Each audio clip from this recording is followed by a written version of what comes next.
자, 박상용 얘기를 좀 해요. 박상용 네. 갑자기 난데없이.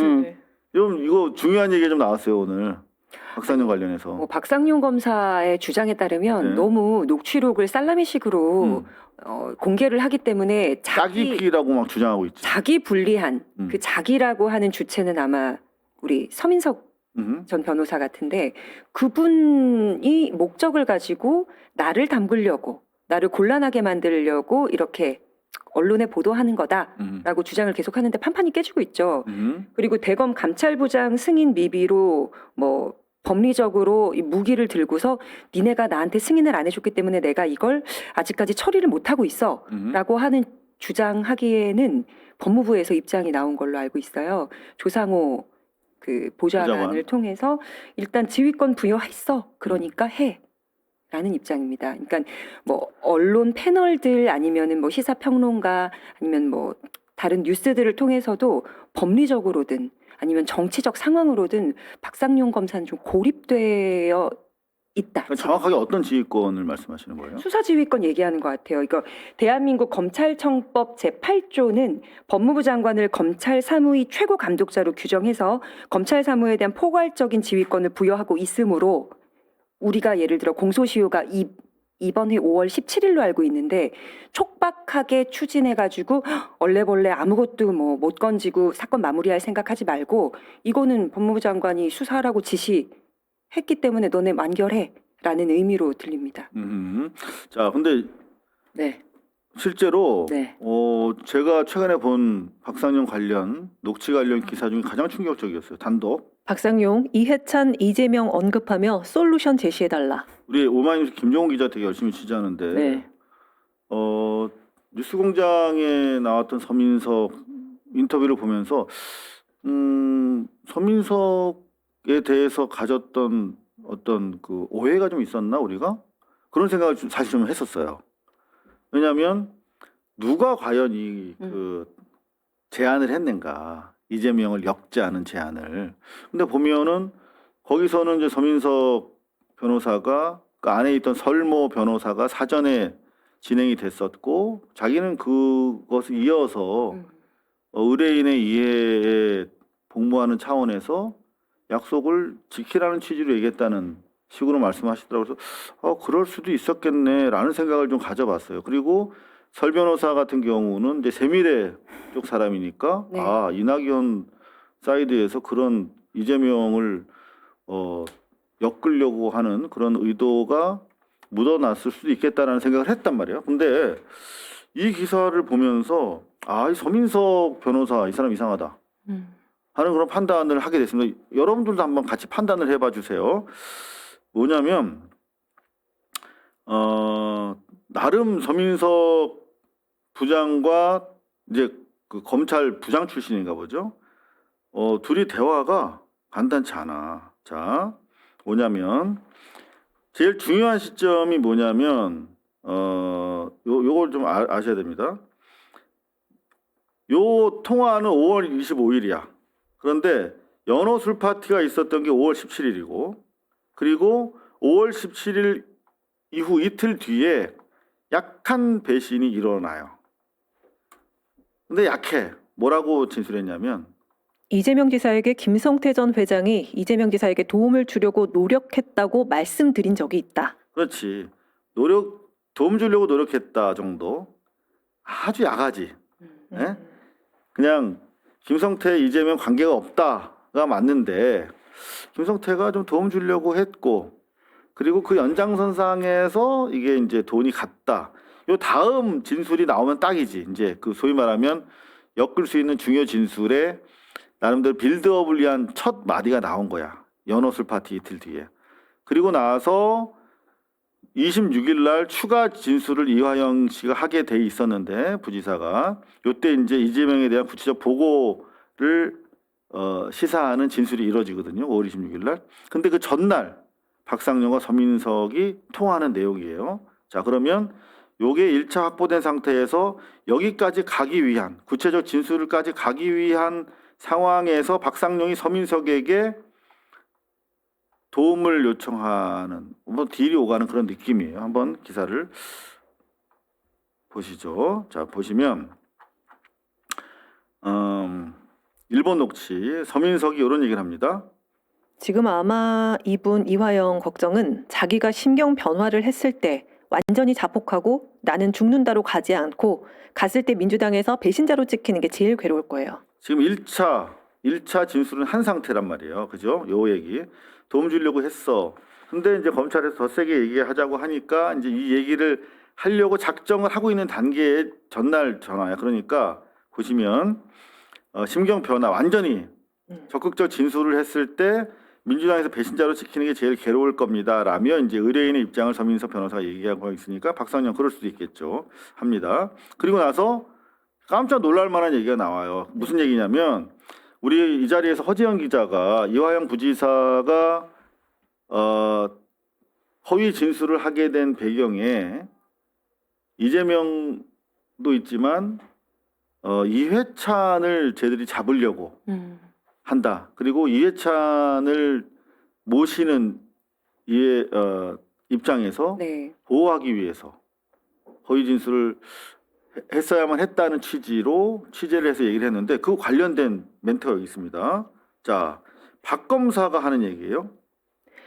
저기 이해찬 대표 그 부분이 뭐냐 하면 동북아 평화경제협회라고 저기 있고 그 다음에 진미파라곤 국회 앞에 국회 위치한 앞에, 빌딩이죠. 있지 않습니까? 거기 이해찬 대표 사무실 비용을 한 달에 한 2천 얼마씩 김성태가 대줬다는 거거든요. 요걸로 이제 이 부지사를 흔드는 거야. 그리고 변호인한테도 이제 흔드는 거죠, 같이. 그러면서 이제 서민석 변호사는 나 모른다라는 취지로 얘기하니까 박 검사는 아마 잘 모르실 겁니다. 그거는 순수하게 이해찬 씨가 정치를 퇴임하고 나서 돈을 받았다는 거거든요. 그러니까 별 문제가 안 된다는 취지로 얘기하면서 근데 문제되는 건 뭐냐면 이제 협박합니다. 보세요. 근데 이제 그 부분이 어떤 부분이 있냐면 그 돈이 실제로 다 이해찬한테 간 게 아니라 이해찬한테 다 갔으면 문제가 안 된다는데 약간 문제되는 부분이 네, 사무실을 썼는데 그 사무실이 이재명 선거 캠프 비슷하게 약간 유사기관 비슷하게 운영이 된 것 같아요. 그 선거 때 거기서 임명장 받았다는 사람도 너무 많고 그리고 실제로 동평 사무실을 압수수색해 보면 완전히 이재명 선거 내용이 너무 많고 그러니까 이미 이해찬 때리고 이재명 엮으려고 준비하고 있다는 얘기를 흘리는 거죠. 압수수색까지 했다. 자, 그러니까 이제 서민석 변호사도 그러면 그 정자법 위반으로 엮으려고 하는 거냐 니네? 그랬더니 충분히 엮을 수 있다, 될 수 있다 이렇게 얘기하면서 뭐라고 그러냐면 정치자금법 위반 충분히 될 수 있고 이게 나오면 지금 돈봉투도 문제인데 네. 이것까지 나오면 당연히 엉망진창 되겠죠. 네. 근데 그거 부분에 대해서 아직 그렇게 수사가 많이 진행된 부분이 아니거든요. 요거는 덮어줄 수 있다. 네. 네? 그런 부분이 있어서 저는 그거 우려를 많이 하는 것 같아요. 그러니까 이게 결국에는 이해찬도 이해찬이지만 결국에는 이재명으로 가게 되고 그게 결국 민주당으로 가게 되고 이런 여러 가지 복합 관계가 있다. 복합관계. 이게 상당히 우회적으로 멘트를 했는데. 네, 저도 검찰 조사를 이제 여러 번 받다 보면 검사들이 계속 습관적으로 하는 얘기가 있어요. 원본성과 무결성 그리고 피의자든 피해자든 주장, 진술이 증거로 쓰일 수 있는 경우가 있고 그 진술만으로는 이 사건은 종결될 수 없습니다라고 얘기하는 때가 있어요. 그러면 박상용 검사 같은 경우는 지금 통화 내용, 통화하는 음색, 분위기 상부에서 너 이런 결론을 반드시 도출해내야만 해라는 지시가 있었던 것 같아요. 이 전체적 분위기가. 왜냐면 자꾸 고리는 없는데 이런 정황 그러니까 결국 이재명한테 갈 수밖에 없고 민주당한테도 갈 수밖에 없어.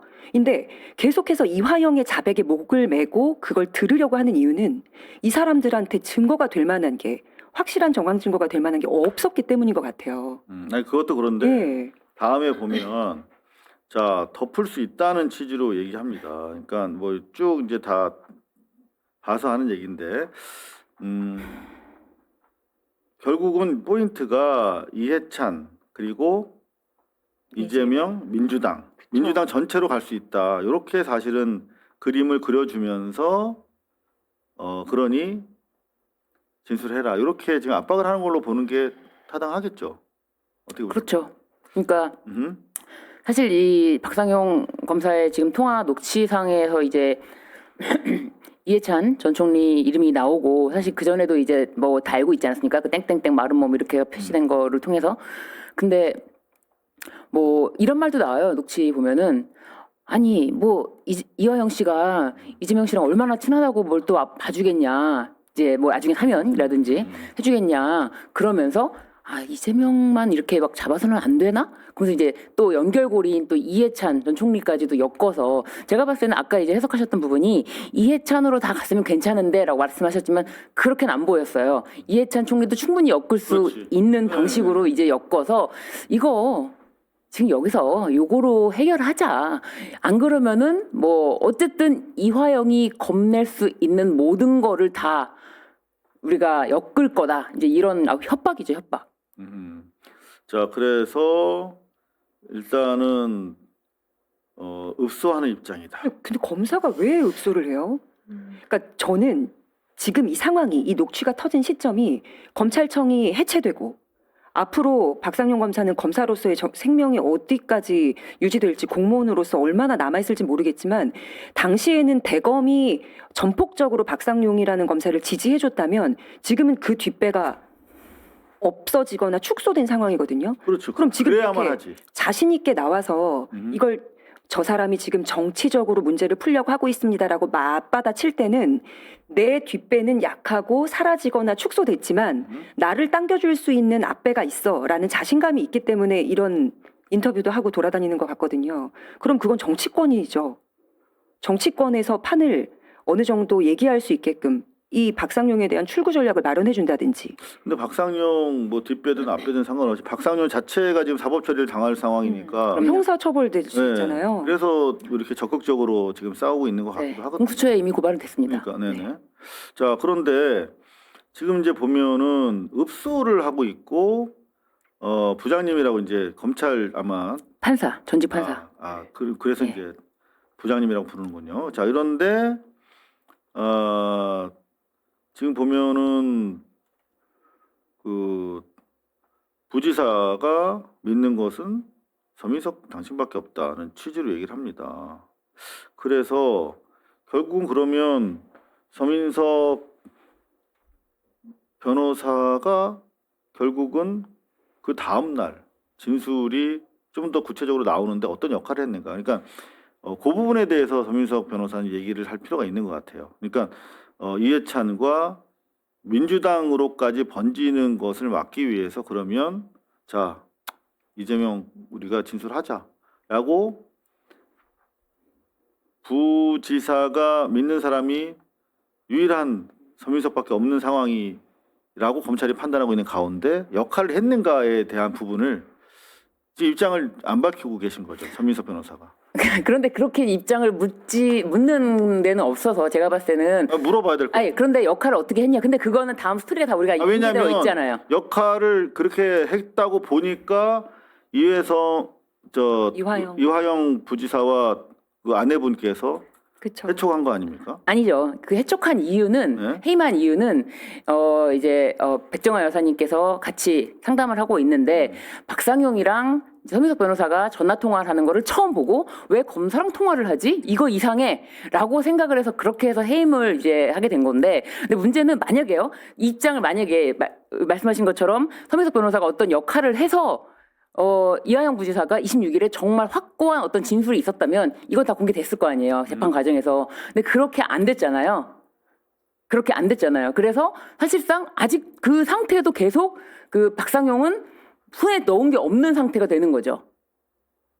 이 부분은 이미 재판 자료라든지 뭐 수사 기록이 전부 다 이제 뭐 예를 들면 봉지욱 기자도 그걸 다 확보를 해서 계속 그 부분에 대해서 이제 추가 진술 보도를 하고 있는데, 그렇기 때문에 사실 이 뭐 백정화 그 여사님이 딱 먼저 해임을 하고 나서 재판정에서 이제 그런 걸 알리고, 저는 그 부분은 이미 밝혀진 부분이기 때문에, 그러니까 박상용이 확실하게 손에 쥐었다면은 서민석 검사의 도움으로 확실하게 자기한테 유리한 법정까지도 이거를 확실하게 뭐 불변할 수 있는 진술서라든지 그런 걸 받았다면은 그건 이미 재판에 나왔어야죠. 근데 여기 보면 네. 읍소를 하고 있지 않습니까? 진술할 수 있도록. 근데 그건 이미 그러니까- 재판 결과가 나왔기 때문에 그 이야기는 사실상 만약에 박상용이 쥐었다면은 여기 그래서 서민석 변호사의 어떤 박상용의 그런 뭐 형량 거래라든지 그런 거로 인해서 이런 진술이 있다라고 얘기를 해야 되는 거죠. 근데 그런 게 없잖아요. 아니 근데 그렇게 딱 부러지게 증거로 남는 수준은 아니다 할지라도 읍소를 그 검사가 변호사한테 그 이재명과 관련된 진술을 할 수 있도록 설득할 수 있도록 당신 말을 믿으니까 도와주라고. 이게 민주당으로 다 번질 수 있으니까 이거를 좀 해달라고 읍소를 막 했어. 근데 어찌됐든 그 다음날 그게 나왔어. 그러면 그 연관관계에 대해서는 이게 드러나게 증거로 남도록 하지 않았을 가능성이 있죠. 저는 근데 만약에 나왔다면은 26일 날 그때 당시에 검찰에서 피신 조서 받은 것도 그것도 이제 다 확보돼서 어느 정도 보도가 되지 않았습니까? 네? 그때 근데 박상용이란다. 이화영 전 부지사는 그 부분에 대해서도 추가적으로 더 구체적으로 얘기를 하겠다. 별 얘기를 안 했거든요. 26일에도. 여하튼 예. 이번 국정조사를 통해서 네. 그 부분에 대해서도 좀 그럼요.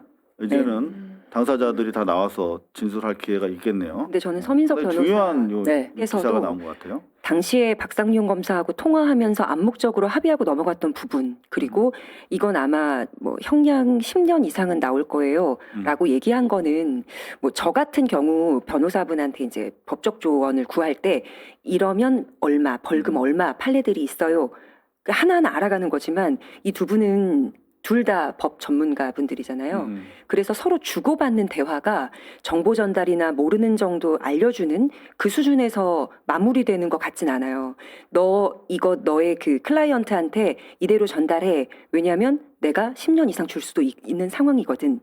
이런 대화였기 때문에 그냥 암묵적 합의를 도출해내라. 그 도구로 서민석 변호사를 박상용은 쓰고 싶었던 것 같고, 그 일부는 서민석 변호사도 당시에는 동조를 한 부분이 있고, 뭐 배우자와 이화영 부지사가 거부한 내용에 대해서 전달하면서 좀 조율자 역할을 했기 때문에 완전히 떳떳하게 그때 당시 내용을 다 오픈할 수는 없었을 것 같다는 생각을 합니다. 근데 최초 전화 통화에서 그런 내용 있잖아요. 이제 이미 이전 부지사가 심경 변화를 일으켜서 약간의 이제 협조하는 진술을 했을 때 그 진술에 대해서 전혀 모르고 있는 상황에서 서 변호사가 나는 오늘 알았다. 뭐 어제 알았다 그랬나요? 오늘 알았다 그러니까 난 이제 막 알았는데 이게 지금 무슨 일인지 모르겠네. 아니 설주한 변호사는 뭐 하는 사람인지 모르겠어. 라고 동석했던 변호사가 계속 있었거든요. 이 동석했던 설주한 변호사도 있었고 설주한 변호사는 어젠가요?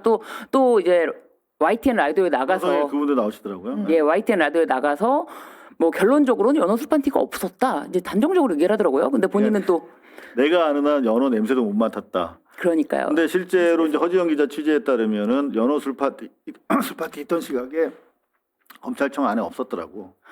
그런데 본인은 다시 그 뭐 1시간, 2시간 밥 먹고 들어와서 다시 사무실에 들어왔지만 그렇게 하면 사무실 공간에서 냄새가 나지 않겠냐. 자기 냄새 못 맡겠다. 이런 얘기까지 보완하는 취지까지 얘기를 했더라고요. 그리고 그러니까 말씀하신 것처럼 서민석 변호사랑 얘기를 한 다음에 뭐 얘기를 한 뒤에 이하영 전 부지사가 심경 변화를 일으켜서 진술을 바꾼 게 아니에요. 그러니까 사실관계를 명확하게 해야 되는 게 이화영 전 부지사가 신경 변화를 일으켜서 먼저 진술을 하고 그러고 나서 더 세게 밀어붙이면 될 줄 알았는데 안 되니까 설주한 변호사는 옆에 계속 있었어요. 안 되니까 설주한 변호사는 뭐 안 되겠다. 그러니까 지금 역할 분담이 있었던 것 같아요. 설은 어찌됐든 간에 지금 이제 보면 새민주 쪽 사람이고 그래서 설이랑 먼저 작업이 이루어졌던 상황 속에서 설 이후에 이제 디졸브가 되면서 서가 들어갔지 않습니까? 그래서 서민석 변호사는 네. 원래 공판 담당이기 때문에 계속 변호인이었어요.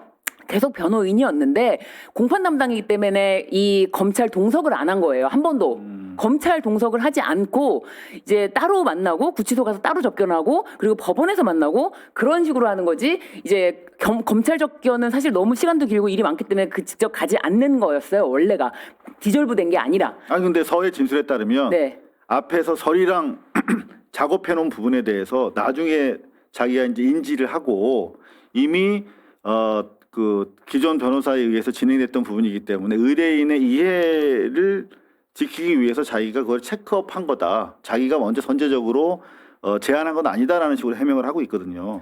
근데 이제 뭐 그걸 그 떠나서 해명을 그걸 떠나서 본인이 이제 아까 우리 강미정 대변인께서 말씀하실 때 이제 뭐 진술 변화 부분은 이제 서민석 변호사한테 처음 전화 오기 전에 이미 좀 있었다. 이제 그 부분을 좀 말씀드리고 싶어서 제가 이제 추가로 아, 근데 그 부분에 대해서 네네. 저희가 정확하게 네네. 짚어드렸습니다. 네. 어찌됐든 간에 국정조사가 더 관심을 갖게 하는 대목이다. 네, 이렇게 맞습니다. 그렇습니다. 말씀드릴 수가 있겠습니다. 네. 자, 저희가 뭐 국임당이 재밌는 뉴스가 많은데 재밌는 건 그래도 하나 해야죠. 그래. 네. 이거 끝이 좀 재밌어야 되니까. 네. 그렇죠. 네, 뉴스원. 홍준표, 김부겸 지지 선언, 능력 있고 중앙정부와 타협 가능. 홍준표 왜 이러는 거예요? 진실의 시간이 온 거죠. 예, 내가 놓고 온 그 대구시장 자리 아무나 못 들여. 김부겸급은 돼야 돼. 해서 인물 자체에 대한 높은 평가 있는 것 같고 과거에 김부겸 그 총리가 한참 막내로 활동할 때 인재 영입을 하러 홍준표 전 대구시장한테 갔었던 인연이 있더라고요. 그래서 어린 시절에 만났던 인연으로 지금까지 인정한다 널 지켜보니 그런 발언 같아요. 민주당의 지지는 아닌 것 같고. 또 다른 좀 재밌는 해석이 나올 줄 알고. 자, 이진수. 빨간 옷 입은 이진숙. 이제는 장동혁 나설 때 대구 경선 원점 재시작. 신호 벗었습니다. 자, 네. 빨간 옷 아니, 계속 입게 될 수 있을까요? 아니 주호영 지금 가처분이 오늘 지금도 계속 지금 저도 계속 네? 뭐 새로 고침을 하고 있는데 아직 안 나오고 있어요. 그러니까 주호영이나 이진수 네. 빨간 옷으로 다시 입을 수 있나요? 일단 주호영은 예, 가처분에 대해서 김영환 가처분 나올 줄 아셨어요? 그건 몰랐죠. 몰랐죠. 그건 예상하지 못했던. 그리고 사실상 관심 분야도 아니었고. 아니, 예. 그런데 예. 지금 그래서 지금 되게 꿈들 살리고 있는 것 같거든요. 네. 이쪽에서도 가능성이 없지는 않는 것 같아 지금 보면. 뭐 가처분 결과에 따라서 뭐 인용이 되면은 무소속으로도 출마하겠다라고 할 정도인데 무소속으로 왜 출마합니까? 빨간 옷을 입었을 땐 빨간 옷을 입어야죠. 그러니까. 네. 주호영 부의장은 과거에도 이 게임을 해본 적이 있어서 가처분에서 늘 살아 돌아오는 분이라고 정평이 나 있더라고요. 기대하고 있지 않을까 싶어요. 거의 뭐 공관위원장이 지금 남부지법입니다. 네. 국민의힘 공관위원장 남부지법. 그러네. 이거 살릴까 말까. 네. 살릴까.